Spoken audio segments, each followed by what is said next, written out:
महात्मा Gandhi, Albert Einstein, Charles Darwin, Rabindranath Tagore, Bhagat Singh, अगर ये सारी महान हस्तियों में एक चीज कॉमन है तो वो है इनकी हैबिट ऑफ जर्नलिंग। आइए समझने की कोशिश करते हैं मेंटल हेल्थ पर्सपेक्टिव से कि क्यों जर्नलिंग इतनी इंपॉर्टेंट है। सबसे पहले बात करते हैं एक्सेसिबिलिटी की। पूरे दिन दरअसल हम बहुत सारे इमोशन में से गुजरते हैं। ऐसे में अगर हम अपने दोस्त से बात करना चाहें तो आज के वक्त में मुश्किल हो गया है क्योंकि बहुत ज़्यादा बिजी हो गए लोग।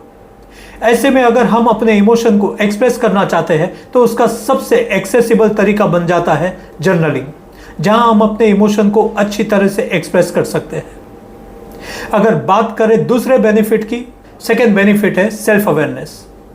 हमारे स्पिरिचुअलिटी का बेस है सेल्फ अवेयरनेस।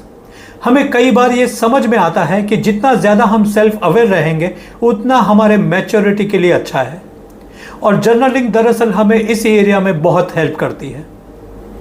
अगर बात करें तीसरे एडवांटेज की तो वो है रीस्ट्रक्चरिंग।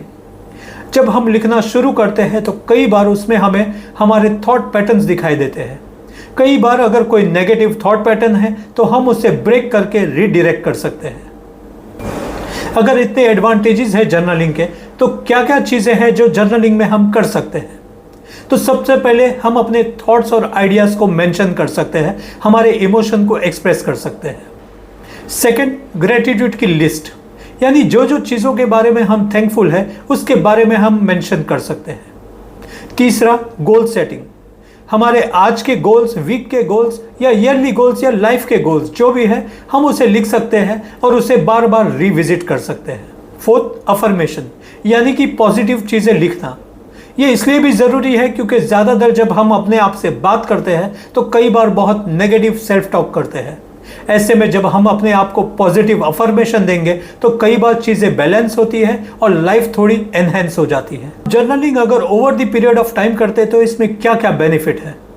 सबसे पहले इम्प्रूव्ड मेंटल हेल्थ, क्योंकि हम अपने थॉट्स को, आइडियाज़ को, अपने इमोशंस को अच्छे से एक्सप्रेस कर सकते हैं तो कई बार बहुत सारे नेगेटिव इमोशंस डिसॉल्व हो जाते हैं। Second, self compassion.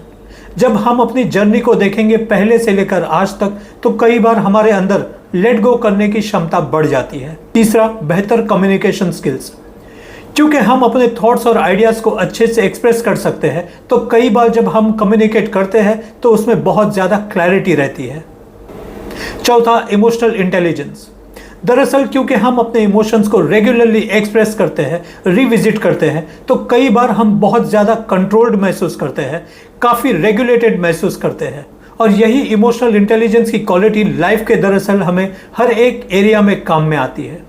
अगर इतने एडवांटेजेस हैं जर्नलिंग के तो हमें जर्नलिंग ज़रूर कंसिडर करनी चाहिए, कम से कम मेंटल हेल्थ पर्सपेक्टिव से तो बिल्कुल करनी चाहिए।